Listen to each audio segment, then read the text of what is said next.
We just touched briefly on fuzz testing in the last clip, and inevitably the SQL Injector browser plugin of Firefox was doing a very rudimentary version of that. Let's take a moment though and define what I'm talking about with fuzz testing. And really it's all about using automation to take, as the definition here says, invalid, unexpected or random data and throw it into the inputs of a system. So in the case we just saw, that was SQL injection style attacks thrown into form fields.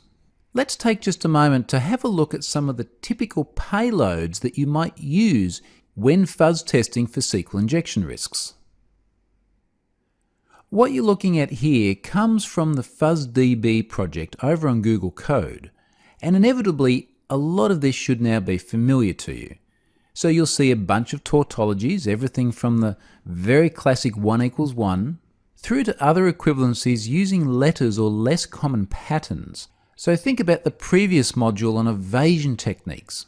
A good robust set of fuzz testing logic is going to include all sorts of values that may actually be the ones that slip through SQL injection defenses. So beyond just the tautologies, we're also seeing a bunch of union style attacks. We can see hex encoded attacks. And of course we can see some SQL injection keywords and system commands. And in total we're looking at 143 different possible strings here. It's certainly not exhaustive, but that's a reasonable range for us to use in this next automation example. So I've got a copy of all these on the clipboard. And what I want to do now is jump over and show you Burp Suite. Just before I do that though, I want to jump back to the vulnerable website and make a quick request. Okay, so here we are back on the vulnerable website. I'm going to scroll down to the cylinder layouts where we've spent so much of our time testing SQL injection in this course. Now here's what I'm going to do. I'm going to hit the link to the 4 V12 cylinder layouts, and what you'll notice is that the website is just sitting here, not responding. Now there's nothing wrong with the site, but what I've done is set up my browser to proxy through Burp, and what that means is that Burp has intercepted this request and it's now waiting for me to take some action. So let me now jump into Burp. So this is Burp, and I'm using the free edition here. There is a commercial edition as well.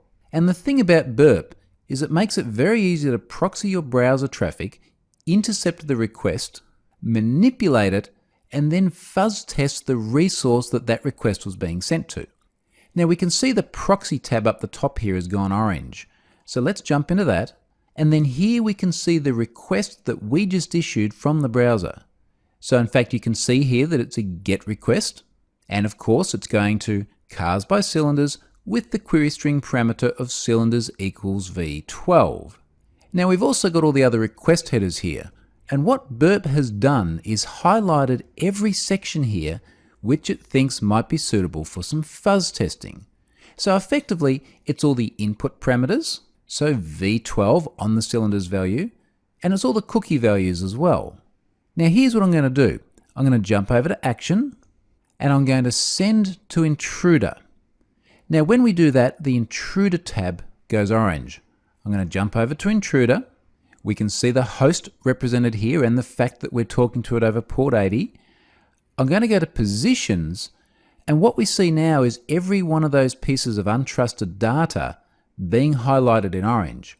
So remember we defined untrusted user data earlier on in the course, and it's basically anything that an attacker can manipulate and submit back to the site. Now that's exactly what we're going to do here. But what I want to do first is clear all these other payload markers, because the only thing I actually want to test is the cylinders. So let's clear that. I'm going to select V12, and then I'm going to add it. So now we've only got the one marker, it's just V12. Now I'm going to jump over to the Payloads tab because we need to define what it is that we're going to fuzz test that parameter with. Now I've got all of those 143 fuzz testing SQL injection patterns we saw just before on my clipboard. So I'm just going to paste those in here to the payload. And what I'm going to do now is jump up here to Intruder and start the attack.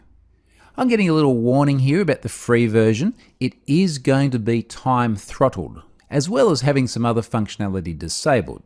So clearly there's a bit of an upsell here to the professional version. But this is fine for now. I'm going to say OK to that. And then I'm going to maximize this window here.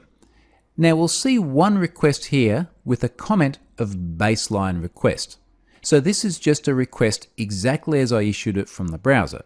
We can see that it has an HTTP 200 status and it's got a length of about 5700 bytes.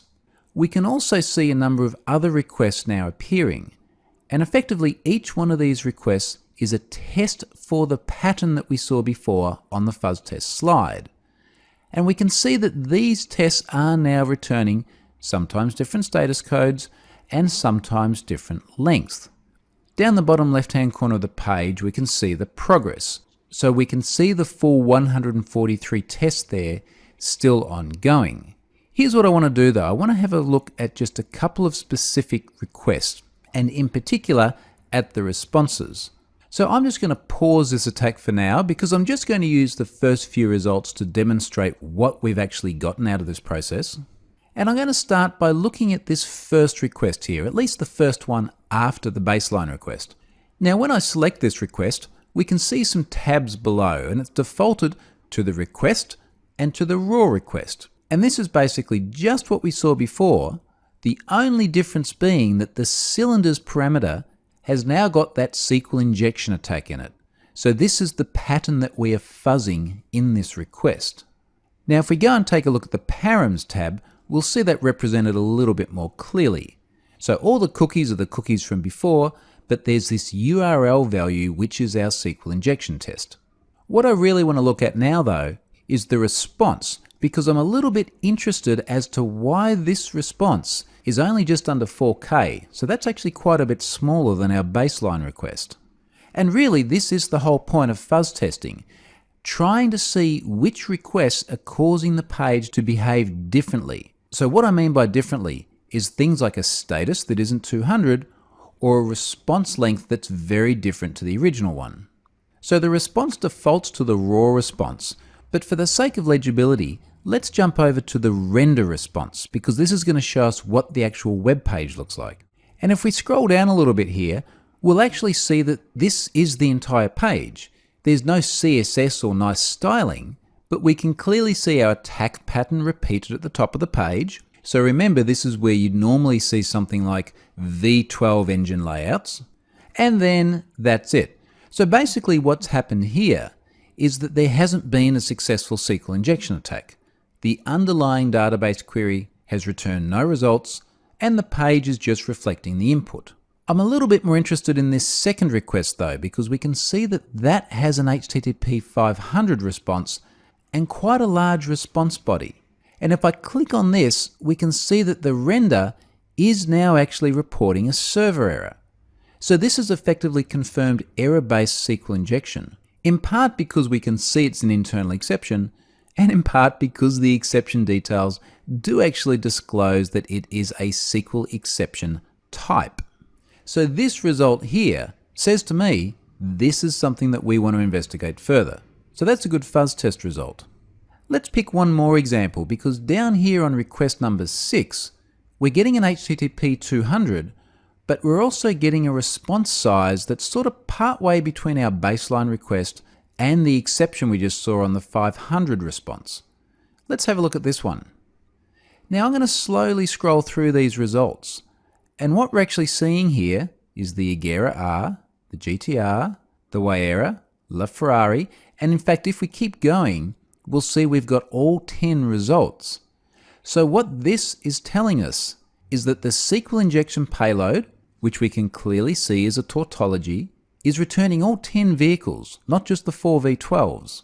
So this is confirmation that it has found a valid SQL injection attack.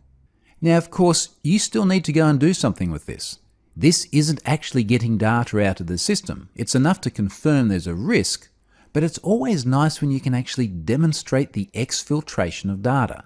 So to do that, let's move on and take a look at Havage.